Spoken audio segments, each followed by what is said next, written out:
All right, and thank you for attending this webinar. I'll start by introducing our speaker today. Our speaker is Kaitlyn Bunker. She's an associate with the Rocky Mountain Institute, where her work focuses on the integration of distributed energy resources. She received her BS, MS, and PhD degrees in electrical engineering from Michigan Technological University. Kaitlyn was a recipient of the National Science Foundation Graduate Research Fellowship, and her dissertation research focuses on optimizing control strategies for distributed renewable resources connected with microgrids. So with that, I'll let Kaitlyn take it away. Thank you. Thanks very much for the opportunity to present this webinar. I'm very excited to be here. So I'll be presenting on distributed energy resources and the challenges that they present to traditional utility business models. Here's a little bit of background on myself. Thank you for that introduction, Catherine. I'll just add that I am also an IEEE member and happy to be a member of both the Power Electronics Society and the Power and Energy Society. And my contact information is here on the slide, so if you have any further questions after the webinar, feel free to get in touch. My main objective for today's presentation is to zoom out a little bit and look at a bigger picture of our electricity industry. I think a lot of times as power electronics engineers, we get very focused into detailed and specific work, maybe designing a certain component or a certain control system. And so with this presentation, I think it will be really useful to zoom out and take a bigger look at our overall electricity system and how power electronics fit into that. So some specific objectives are to achieve a better understanding of the complexities of our electricity industry, including the role of distributed energy resources. We'll talk about why the industry is beginning to change and some of the challenges to be aware of, as well as some efforts underway to develop solutions to these challenges. And then throughout, be thinking about how to relate the specific detailed types of work that you may do as a power electronics engineer to this bigger picture view of the electricity system. So I'll start with just a little bit of background about Rocky Mountain Institute, where I work. RMI is an independent, nonpartisan, nonprofit organization. We've been around about 30 years and been a leader in energy efficiency and renewables. We work with all kinds of different partners, including business, government, academic, nonprofit, philanthropic, and military organizations to accelerate and scale solutions. And we use a whole systems approach. So that type of whole systems approach allows us to unlock market-based solutions that can be implemented and replicated now. In 2011, RMI published Reinventing Fire, which is a roadmap for transforming our energy system and creating a more competitive U.S. economy by 2050, using the huge available opportunities for energy efficiency and renewables, and along the way ending our dependence on fossil fuels. So this graphic shows a high-level overview of the four different sectors that were considered: transportation, electricity, buildings, and industry. My work at RMI and this presentation will focus in the electricity sector. Next, I'll give a little bit of overview of the electricity system in the United States. This might be review for lots of you, but this is kind of that big picture view. So historically, our electricity system in the U.S. has followed a centralized model where electricity is produced at large generating stations that are often not located near the loads that they serve. So the electricity is delivered to end users through transmission and distribution systems. These systems are managed by electric utilities, which are traditionally regulated monopolies. So as a society, we want to be able to use electricity. We want everyone to have access to electricity, and we want to minimize the total cost. The electric utility gets exclusive authorization to serve a certain area, so they basically get to be the monopoly in that area, and then they're obligated to serve all of the customers within their area. But then society gets the final say on what that utility can build and how much profit they can earn. So the utility is regulated. Here's a figure showing what the types of fuel that are used to generate electricity in the U.S. over the past 10 years or so. So you can see that coal, followed by natural gas and nuclear, are our main sources of electricity. So here's the same figure again of the overall electricity system, the traditional centralized version. What we have been seeing lately is distributed energy resources being added to the system and offering numerous benefits to the grid. A previous publication by RMI was called Small is Profitable, and they identified 207 benefits of smaller sources of electricity generation. So some examples are reduced losses in transmission and distribution because these smaller sources can be located closer to the loads that they're serving. Smaller sources of generation are often cleaner and quicker to build and install. They offer increased resilience. If you have multiple smaller sources of electricity and there's an issue with one of them, that doesn't have as big of an effect on the system as if one large central generating station had a failure. And then modularity reduces risk as well. So many small sources of electricity of different types reduces the risk if one of the types has some failure. And there's many more benefits. Here's an alternate way to think about how the system is changing. So in the traditional system, we have utilities providing electricity to consumers who pay for that electricity back to the utility.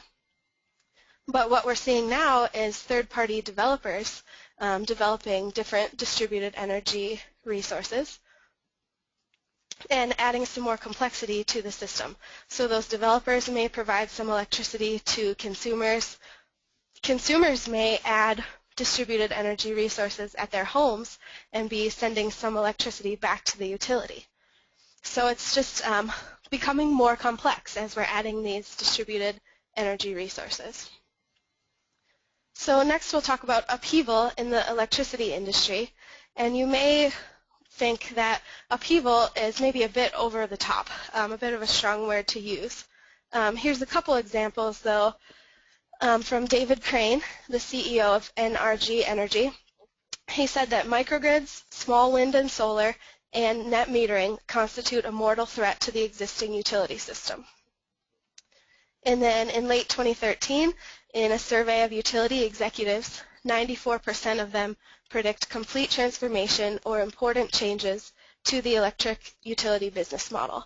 So we don't know exactly what these changes will look like, but it's becoming agreed upon that changes are coming to the traditional utility business models, and distributed energy resources are causing a bit of upheaval. So what's fueling this upheaval? For a long time it's been energy efficiency, and there's still improvements being made there in conserving energy and doing more with less energy. And then recently, lots of new technologies have come on the scene, including solar PV, wind turbines, energy storage, microturbines, demand response, for example, and many of these can be built at a small scale and located near the load. So these can be these distributed energy resources that we've been talking about. For PV, for example, the adoption is skyrocketing. So you can see here the total installed capacity for residential and commercial PV has been growing increasingly much in the past few years. And this trend is likely to continue. So you can see here the total installed cost of commercial PV has been falling significantly each year, and the Department of Energy Sunshot target is to continue that decrease over the coming years. But what does this mean if people are producing their own power, but we are still using our traditional utility business models that were designed for a centralized system? Today, most people who produce their own power, whether they have solar panels on their house, for example, are still connected to the grid. So here's a traditional customer who gets all of their electricity from the grid. And then here's someone who has some distributed generation at their home, for example, solar PV. So during the day, they're able to generate some of their own electricity. And then here's another example of a zero net energy customer. So this customer has maybe solar PV and batteries at their home, and they're able to, over a 24-hour period, use zero net energy from the utility. However, our existing rate structures were designed for the centralized electricity system, so they may not accurately value the benefits and costs of services, both the benefits and costs of the grid and of distributed energy resources. So here again is this first customer who's a traditional customer. The cost to serve them includes generation costs, transmission and distribution costs, for example, and their bill matches those costs. Here's the customer with distributed generation at their home. There's still a cost to serve them because they're connected to the grid and using the grid during some of the time, but their bill is lower since they use less overall energy from the grid. And then here's the zero net energy customer. So again, there's still a cost to serve them as they're still connected to the grid and using the grid some of the time, but because their net energy from the grid is zero, their bill is zero and no longer matches the cost to serve them. What this results in is kind of a vicious cycle.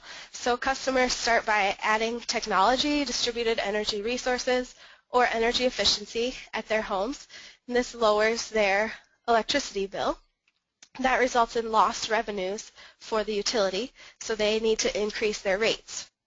And then the same customers or other customers look at those increased rates and decide to add additional distributed energy resources or look at additional ways that they can improve their efficiency to use less energy.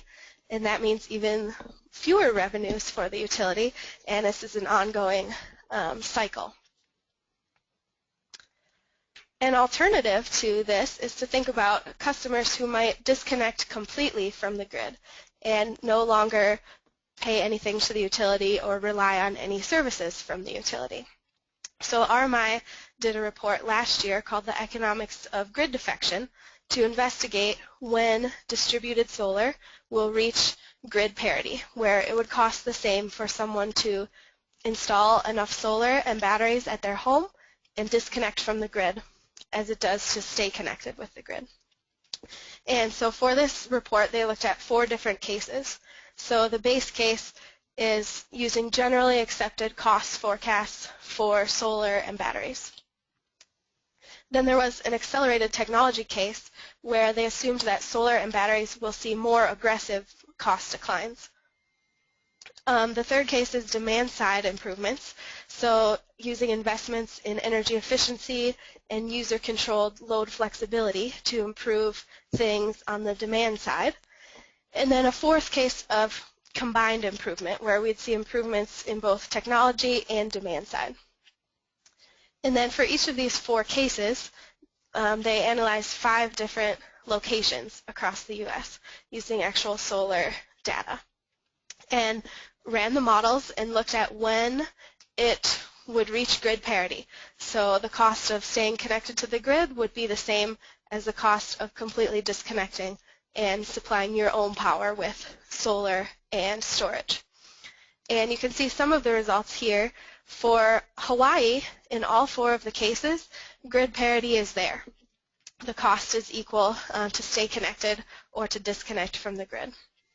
In the other locations, in some of the different cases, you can see the parity is coming fairly soon in the 2020s or by 2030. So the bottom line, does this mean that the grid is optional? Technically, yes, but abandoning the grid is not necessarily what is in society's best interest. If everyone went off grid, it would mean lots of underutilized redundant capacity. If everyone has enough solar on their home to meet their own needs, that's probably much more capacity than we need as a whole society. There would also be billions of dollars worth of stranded unused infrastructure from our existing grid that we have now. So the grid defection report shows that the cost parity for disconnecting from the grid is here in Hawaii, is coming in other locations, but I'm not necessarily suggesting that that's the best outcome. Instead, I think that we'll see changing utility business models.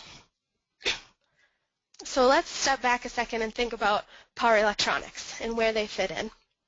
The short answer is they fit in everywhere. They're key to our whole electricity system and key to the changes that we're seeing with increased distributed energy resources. So, for example, the inverters that connect these distributed resources to the grid, distributed PV storage, for example. Electric vehicle charging is another key place, as well as controllers for home energy management. And then opportunities for DC microgrids. Power electronics give us an opportunity to think about homes or whole communities that are all based on DC electricity instead of AC. So we've talked about some challenges to the traditional utility business models, and so now we'll talk about some developing solutions. And I'll share two projects that I've been able to contribute to during my first few months at RMI, and then some additional interesting RMI work as well. So my very first project when I started in September at RMI is called the 10 Island Challenge, and this is an opportunity for Caribbean countries to define and realize their own vision for a clean energy economy. And so we're working with several islands in the Caribbean to accelerate commercial opportunities to transition their economies off of fossil fuels and also create a blueprint for other isolated economies. So many of these Caribbean islands currently depend on diesel fuel for their electricity, and they have to bring this diesel fuel in from other locations, which means that their electricity costs are quite high. So we're working to help support them to find clean energy solutions that work for their specific scenario, to develop commercially viable renewable energy models for these island countries and present them with an opportunity to access the global market by catalyzing the flow of private investment into renewables. So our anticipated outcomes are a competitive renewable investment market in these participating countries and a blueprint for larger scale renewable energy models. So these Caribbean islands are basically microgrids operating as a whole country. And so as we're finding success in incorporating renewables into their microgrid setting and into their economies, we can find lots of applications in other scenarios around the world. So one of my very first projects was related to this 10 Island Challenge and was analyzing the potential for using liquid natural gas for electricity in the Caribbean. So this is a screenshot of a blog post that I worked on in my first few weeks here, where we looked at the use of this type of fuel in this specific small-scale scenario. So that was a very interesting project to kind of kick off my time at RMI. Another project I've been working on at RMI is called the EDGE model, and EDGE stands for Electricity Distribution Grid Evaluator. So there's been quite a bit of work looking at the technical viability of integrating renewable energy and energy efficiency into electricity systems. But there's been comparatively little work into looking at the role of distributed energy resources and what role they might play as part of a future electricity system.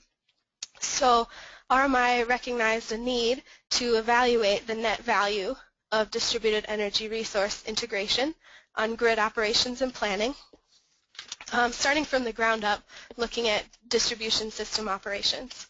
So the main questions behind the development of the EDGE model were, what is the net effect of distributed energy resource integration on systems operations and future resource requirements? And then how can we optimize deployment and operation of distributed energy resources to reduce overall system cost? So out of these questions, the EDGE model was born at RMI. The EDGE model is a MATLAB-based tool designed to assess the distributed energy resource value proposition, starting with distributed solar, and then adding in additional distributed energy resources, and assessing this value as informed by simulated operational and economic implications. So the model provides an analytical basis for assessment of the benefits and costs created by system resources, which includes distributed energy resources, by incorporating the principal drivers of value in electricity system planning and operations, which are location, timing, and controllability. The model considers decision-making and impacts at multiple levels of the system planning and operations processes, including distribution system operations, bulk power dispatch, and generation resource portfolio planning. So my work on the model has focused on building out the model's capabilities in the distribution system area, being able to model the distribution system with various distributed energy resources connected, and then analyzing what are the benefits and costs of incorporating those distributed resources. So this has also been a very exciting project for me to work on in my first few months. I'd also like to share a couple other ongoing projects at RMI. One is the Electricity Innovation Lab, or eLab. So this is a multi-year change lab which is convened and facilitated by RMI, but brings together thought leaders and decision makers from across the electricity industry. So for example, people representing utilities, regulators and grid operators, customers and investors, renewable grid and distributed resource providers, advocates and experts, for example. We bring all these people together with the goal of developing solutions to address critical institutional, regulatory, business, economic, and technical barriers to the economic deployment of distributed resources. And the main thing here is we want to do this collaboratively. So we bring together all of these different types of people, all these different stakeholders in the industry, and have them work together to answer some key questions. So the three main questions that we work on through eLab are: how can we determine the costs and benefits of distributed resources? How can we harmonize regulatory frameworks, pricing structures, and business models? And then how can we accelerate the pace of economic distributed resource adoption? So work through eLab is ongoing, and I'd like to share one product that came out of eLab, which is a paper called Rate Design for the Distribution Edge. So during this webinar, we talked about the fact that distributed energy resources are becoming more and more common. Customer adoption is growing significantly. And we also talked about the fact that existing rate structures, especially for most residential customers, are still based on our traditional centralized electricity system. And so they're not necessarily designed to work well for distributed energy resources and to direct investments in these distributed resources to optimize their value.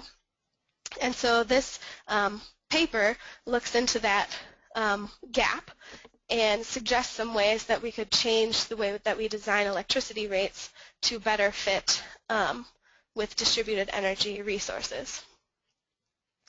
So rate structures for larger customers, industrial customers and large commercial customers, tend to be a bit more sophisticated than those for residential and small commercial customers.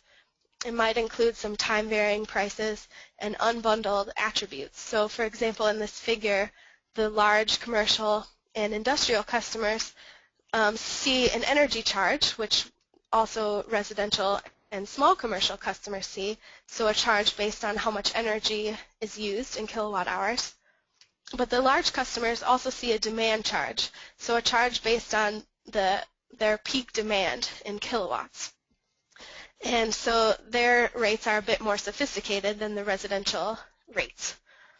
But several things, including innovative services, declining technology costs, and different pressures on the system, point to a need to evolve the rate structures for residential and small commercial customers to be a bit more sophisticated, like those for large commercial and industrial customers today. So this slide shows some of the results from the paper. So on each of 3 scales, we can go from low sophistication on the left to higher sophistication on the right. And the 3 scales include attribute unbundling, so unbundling things like the demand charge from the energy charges. And then the temporal scale, so higher sophistication based on time. And then the locational scale, so having rates change based on location. So the paper is available if you'd like to read further. They have more examples there. Here's just a few examples that we'll talk about. So at the top is today's block pricing. It's fully bundled, so there's no differentiation based on time or location. We could start to add some more sophistication on the temporal scale by using time of use pricing. And then going to real-time pricing would be even greater sophistication along that temporal scale. For the attribute scale, separating out energy and demand charges is an example of how we could add sophistication there. And then for the locational scale, adding distribution hotspot credits is an example for adding some sophistication to rates based on the location. Here's an example for the temporal scale. So you can see today's traditional residential rates just use a flat retail rate. That's the green dashed line. We could add some sophistication by going to a time of use pricing. That's the orange line. And then even greater sophistication could be reached by going to hourly pricing.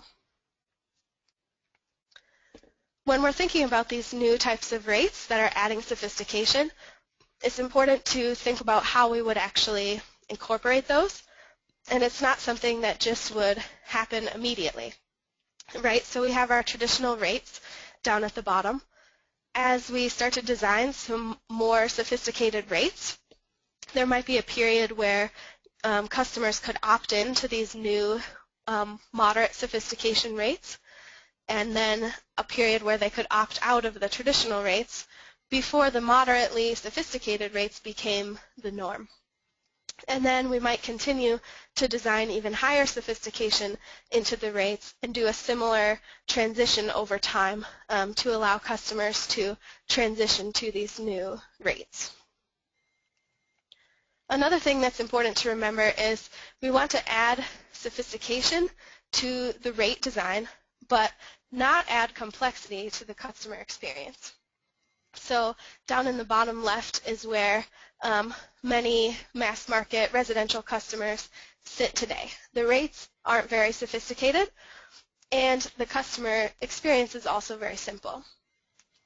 Some of our larger commercial or industrial customers might sit over in the top right, where their rates are more sophisticated, but they also have a more complex experience where they're seeing different price signals, for example, time of use rates.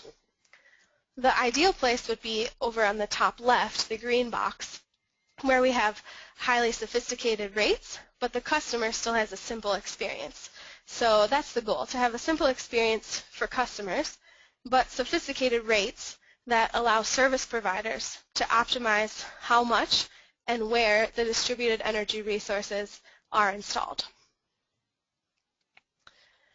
So let's think back to our objectives. We wanted to achieve a better understanding of the complexities of the electricity industry, including the role of distributed energy resources.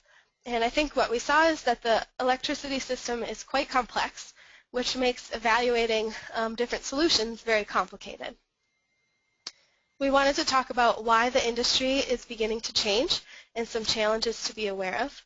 And we saw that there's been increased adoption of efficiency and distributed energy resources, and that is spurring some reconsideration of traditional utility business models.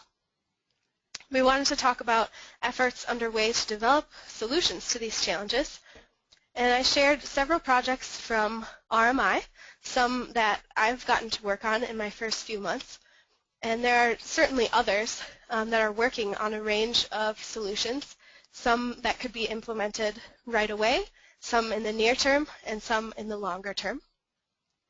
And then we wanted to think back to how this bigger picture view relates to the specific detailed work that power electronics engineers like yourselves may work on. And so hopefully you saw that power electronics are a key piece to our overall electricity system and are especially critical in this transition to increased distributed energy resources. So I want to say thank you again for attending the webinar, and thank you to IEEE Power Electronics Society for the opportunity to present. And if anyone has any questions, I'd be happy to answer those now.